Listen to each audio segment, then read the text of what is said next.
এখন তো কার্তিক মাস পড়েই গেছে, কিন্তু অন্যান্য বছরে কার্তিক মাসে নাকি প্রচুর ঠান্ডা পড়ে যায়, কিন্তু এখনো অবধি সেরকম ঠান্ডা পড়ে না। কিন্তু শীতের সবজি আনাজ বাজারে কিছু কিছু উঠলেও সেরকমভাবে সস্তায় কিছু জিনিস নেই।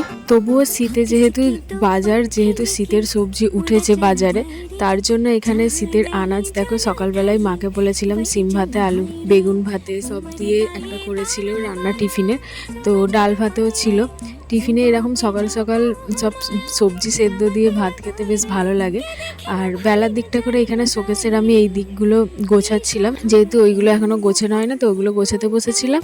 আর ভাই এখানে আমাদের কাটছিল, কারণ রান্নার জন্য উনুনে রান্নার জন্য কিছু কাটা নেই, তো পেটি একটা ছিল বড়, তো সেটাই ও কাটছিল।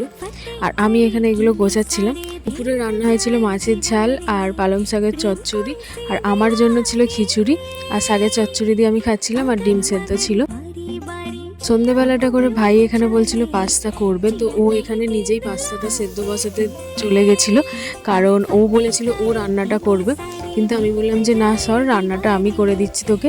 ও যেহেতু পড়তে যাবে তাই ওকে তাড়াতাড়ি করে পাস্তাটা আমি অল্প মতন করে দিয়েছিলাম। আমার যেহেতু চাউমিন খেতে ইচ্ছে করছিল, তাই ভাবলাম যে একেবারে বেশি করে বানিয়ে নিই, রাত্রিরে একেবারে চাউমিন আর পাস্তা একসাথে করলে রাত্রিরে এটাই আমাদের খাওয়া হয়ে যাবে। তো ভাইকে সন্ধ্যেবেলাটা করে পাস্তাটা আলাদা আমি করে দিয়েছিলাম, তো ও খেয়ে যেহেতু পড়তে যাবে। আর তারপরে আমি এখানে বসিয়েছিলাম চাউমিনটা করার জন্য।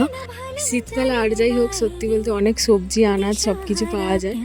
তো মা এখানে আনাজগুলো আমাকে কেটে দিয়েছিল, আর আমি এদেরই করছিলাম চাউমিনটা।